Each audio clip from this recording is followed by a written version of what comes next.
Yes, it started on December 5th. He came by this school that's here for these children to give them a quality education. He was taking pictures of the children and then he left.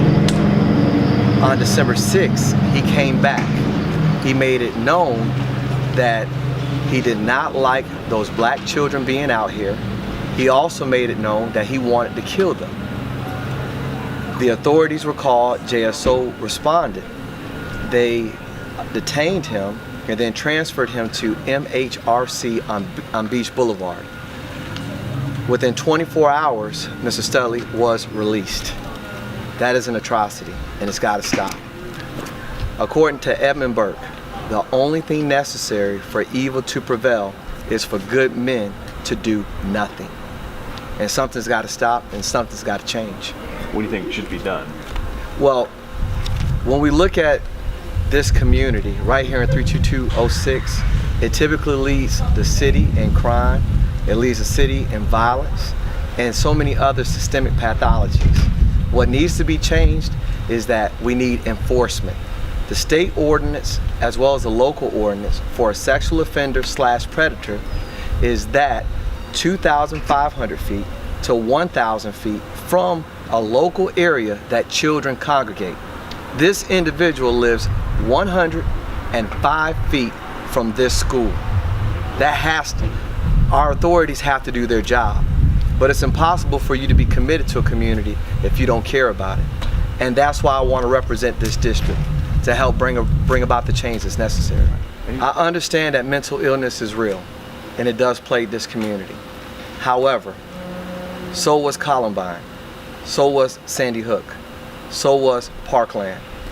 I refuse to allow that same incident to create an Amber Alert in this community.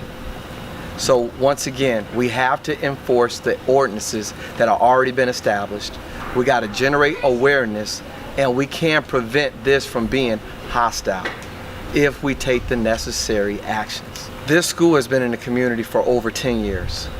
As far as Mr. Studley's residence, I'm not sure when he moved in, but I do understand he is in violation according to the state ordinance as well as the cities. And I don't know any other community where this is considered acceptable.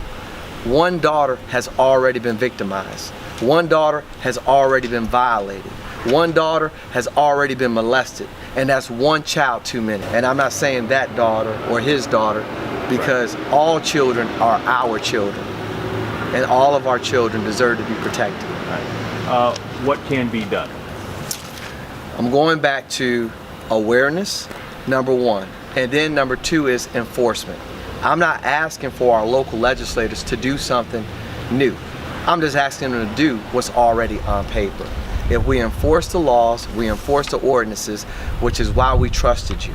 That's why we trust our local sheriff's office. That's why we trust our local city council persons, and we trust our local legislative office. I mentor here on a periodic basis. I've hosted Relay to Relate, law enforcement to youth right here at this school, because a lot of our children that attend this school come from the urban at-risk sector. Now, for them to live in a at-risk sector and then come to school to be at risk is an oxymoron. Like I said, something has to change, something has to stop. And that's why I'm pushing for change.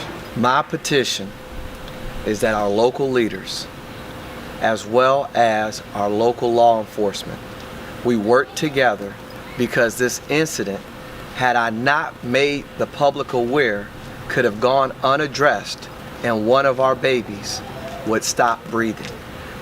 I want to make sure that all of our children and all of our communities are protected. Things must improve, and we have to make action. We have to have action in order to move to improve.